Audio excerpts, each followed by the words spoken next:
tell you a story. And that story is one of exploration. It's also about courage. It's about isolation. It's about a remarkable escape.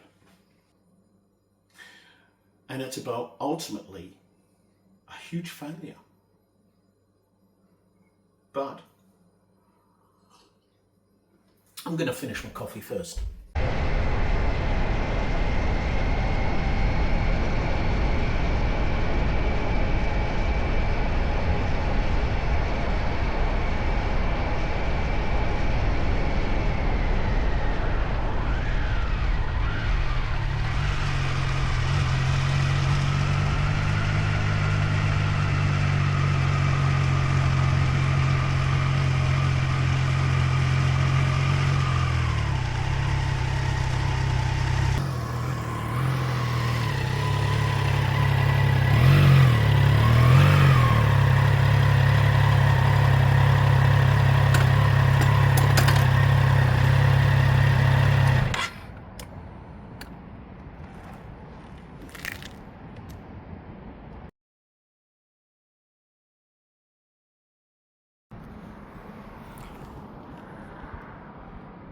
So, where were we? We finished off on, I think, the point about failure.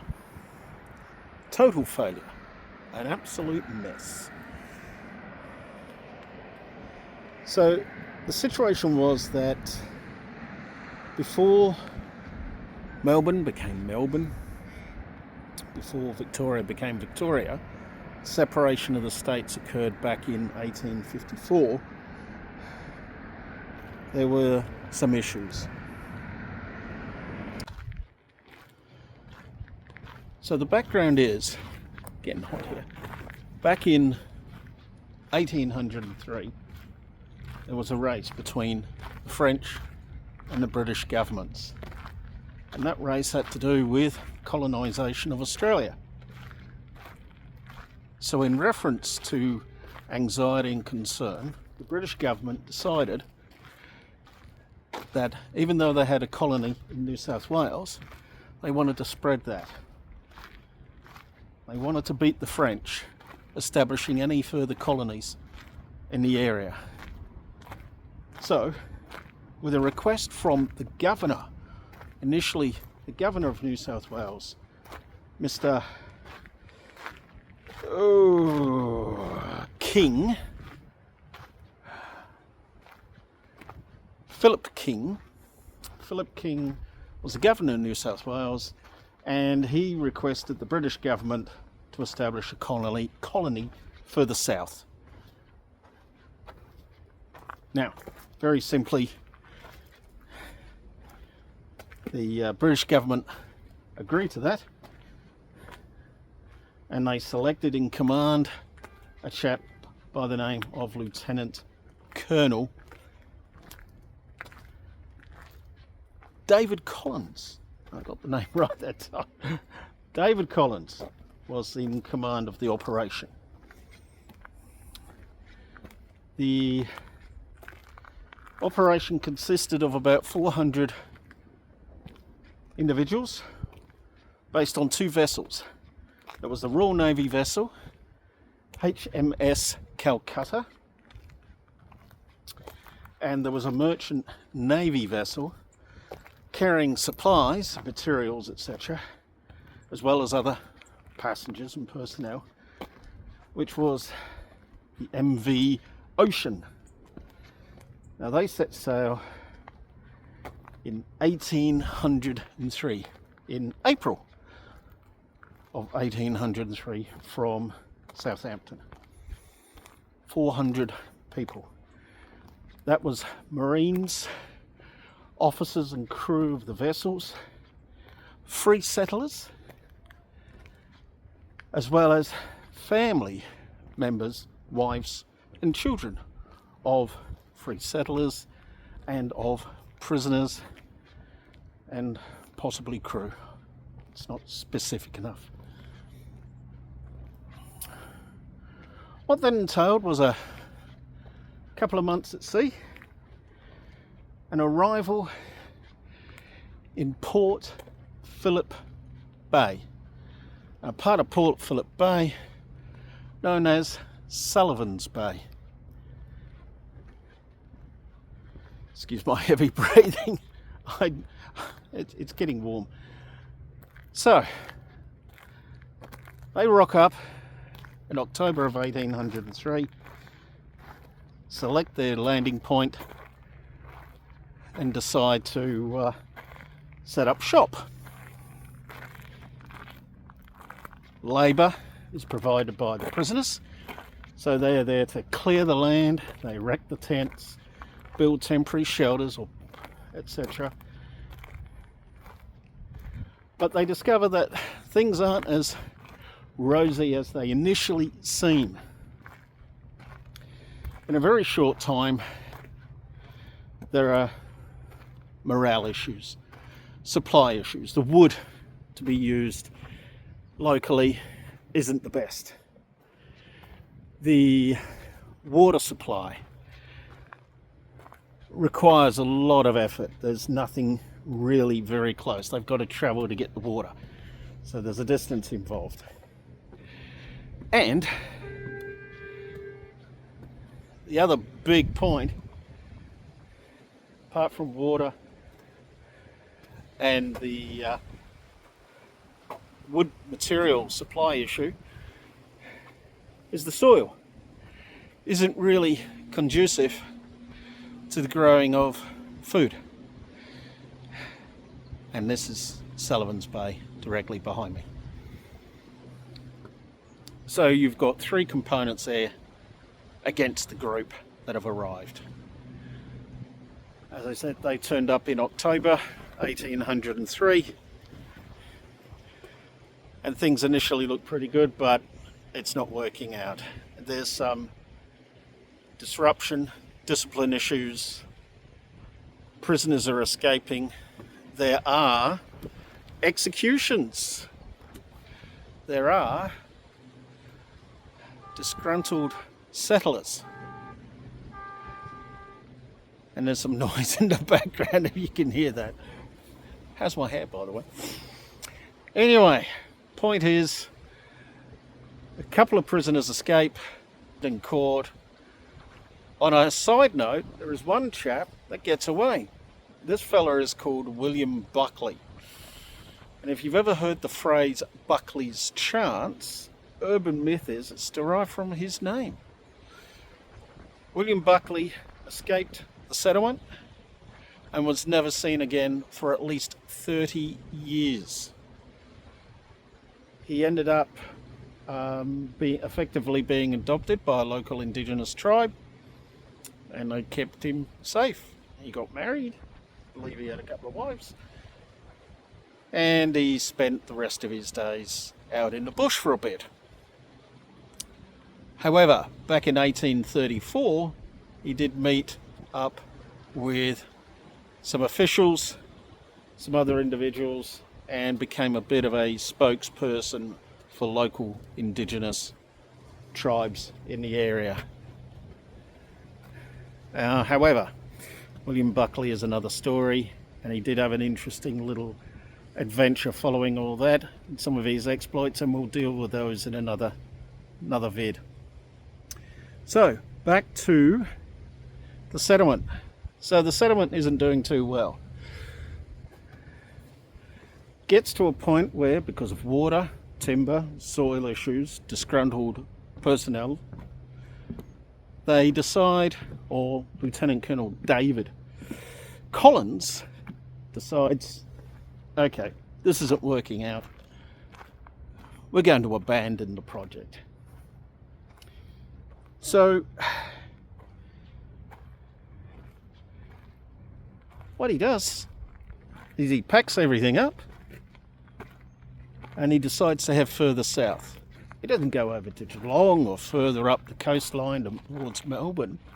He just turns south, goes back that way, which leads him to Van Diemen's Land, Tasmania. And they head into what is now known as Hobart. It became Hobart Town when they arrived in February 1804. So they left England in April, got here in October of 1803. By February, no, it's not working out. They scarpered. Now, I get it. They had a lot of issues on hand, and it would have been bloody harsh existence. So, anyway, that's effectively it. So all I'm going to say right now is, if you enjoyed today's little presentation, hit the like, hit the subscribe. Now, I will mention, you will see on my YouTubes the little circular logo towards the end of the vids. That little circular logo is the subscription button. So just hit that. If it says 2 wheels and a cuppa, hit it. And that will lead you to the subscription button. And very simply, subscription is not money. It is simply a shortcut to my channel. And then you'll have access. And if you hit the bell, you'll get notified when I post something. So, in conclusion, I'm going to call it there and head home, I think. Or maybe, just maybe, it's time for a cuppa. So we'll take you into Sorrento. We'll go get a nice cup of coffee or a cup of tea. Ooh, and I do know a place that does really good cheesecake. And I deserve cheesecake. Yes, I do. Now I'm just going to switch this. There's a little visitor centre or a little couple of information boards. So there you go. We've got some information boards here.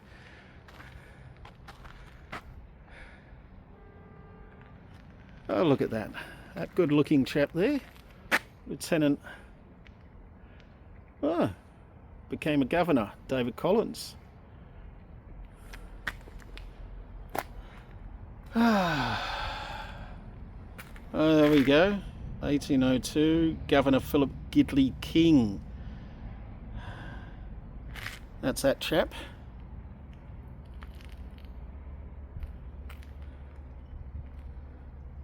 So he sent a report to the British government, and basically King's letter motivated the British government.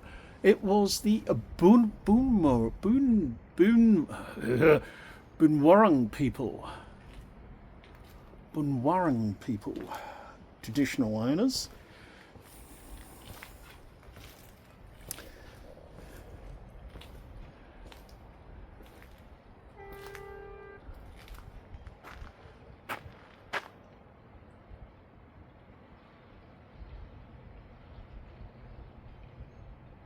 Yeah, there's the reference to Buckley's charts.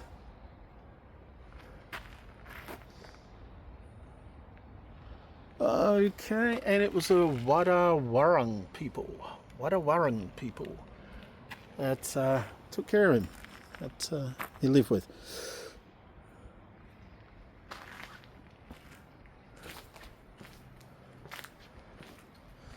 And don't take everything I say as gospel, because you've got the abridged version. Google could probably provide a lot more, and I'm sure Wikipedia will provide a lot more as well, if you're interested in looking this up in more detail. This is just a little teaser. But Victoria is an interesting state. It's one of my favourite places, and I live here on the Mornington Peninsula.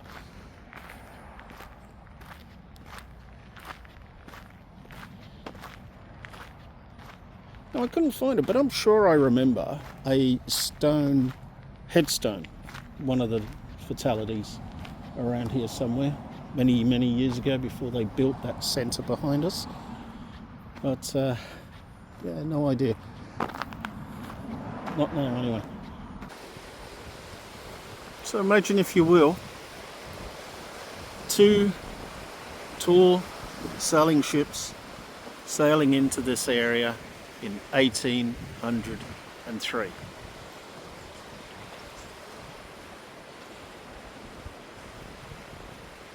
Doesn't look too bad, but unfortunately things didn't go the way that the settlers hoped.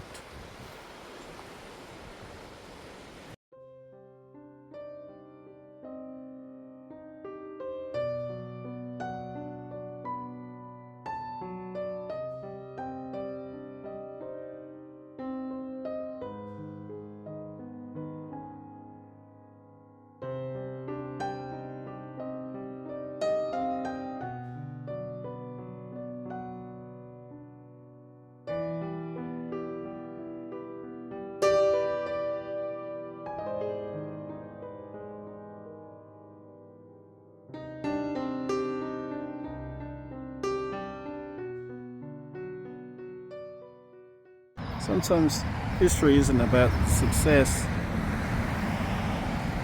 it's about the attempts that came before it.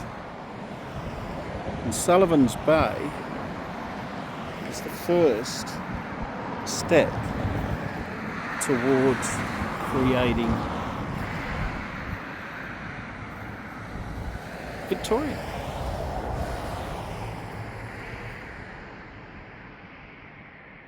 And here we have a little monument dedicated 200-year anniversary Collins settlement.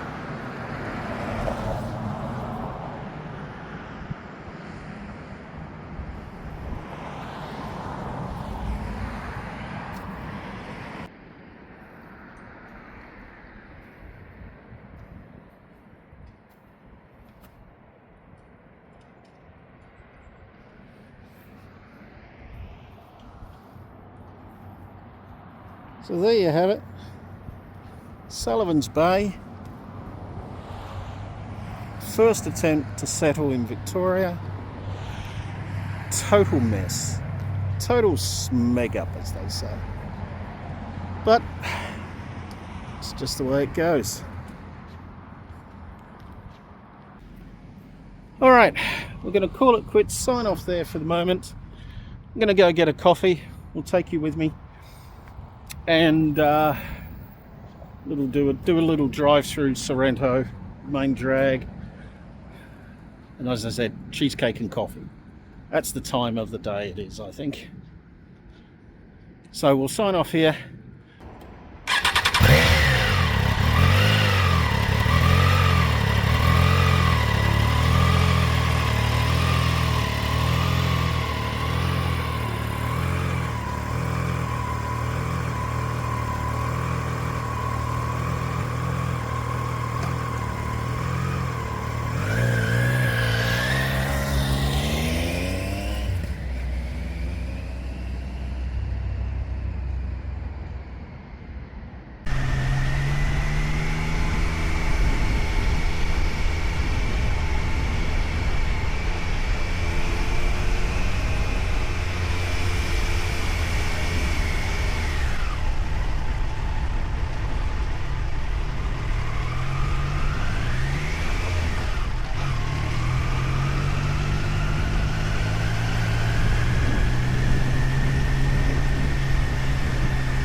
Thank you. Okay, thanks, mate.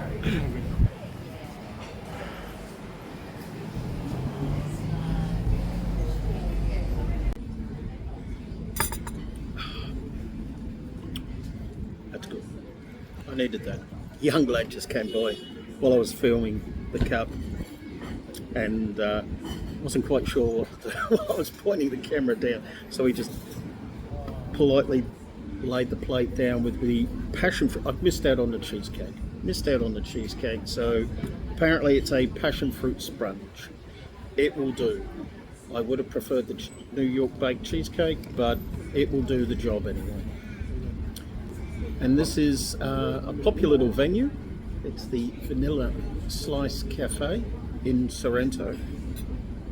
Sorrento was established back in the 1830s.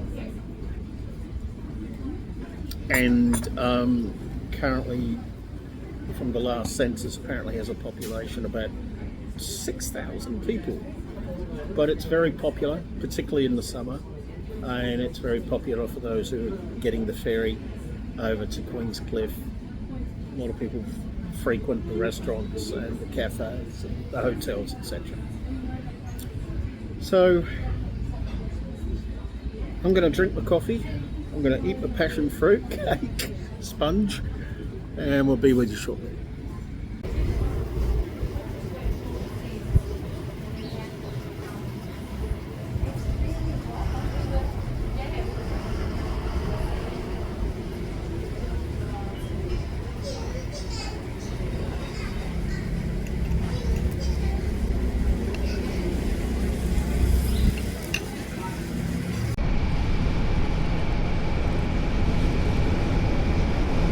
This is one of my favourite little bits through McRae here.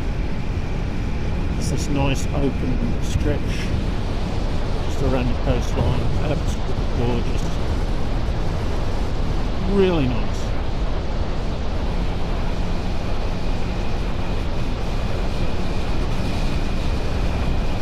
Sometimes you can ride along here and the water is so still.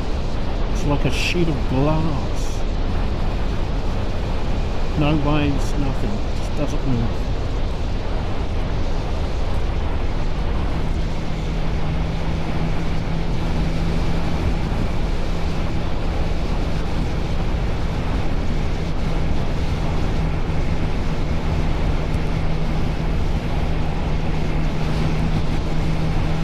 I'm not quite sure why he's not got a number plate on, but that's his thing.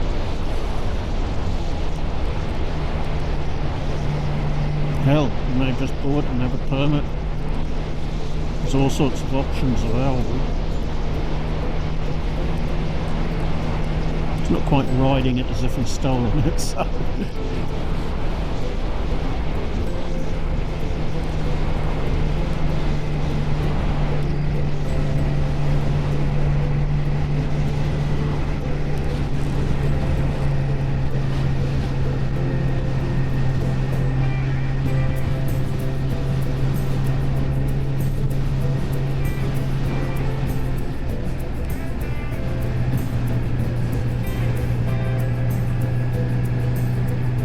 Great little bar coming up on the right here. Deadwood. Got a bit of a Western American theme in there, but food is pretty good,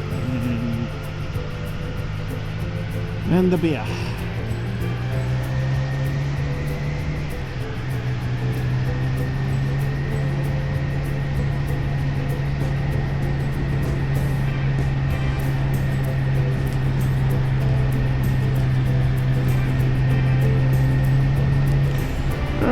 I think we're going to take the after seat road again because I just can't resist. Every time I'm in the air I want to use it. Couldn't tell anything.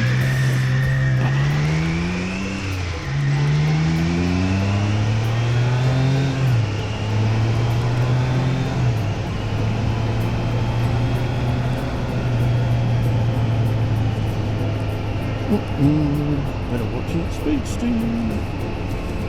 Getting a little excited then.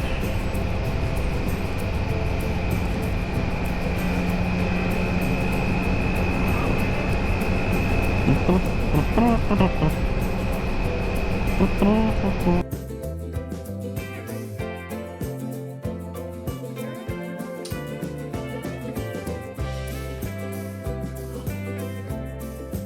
like to tell you all a story. It's one of courage.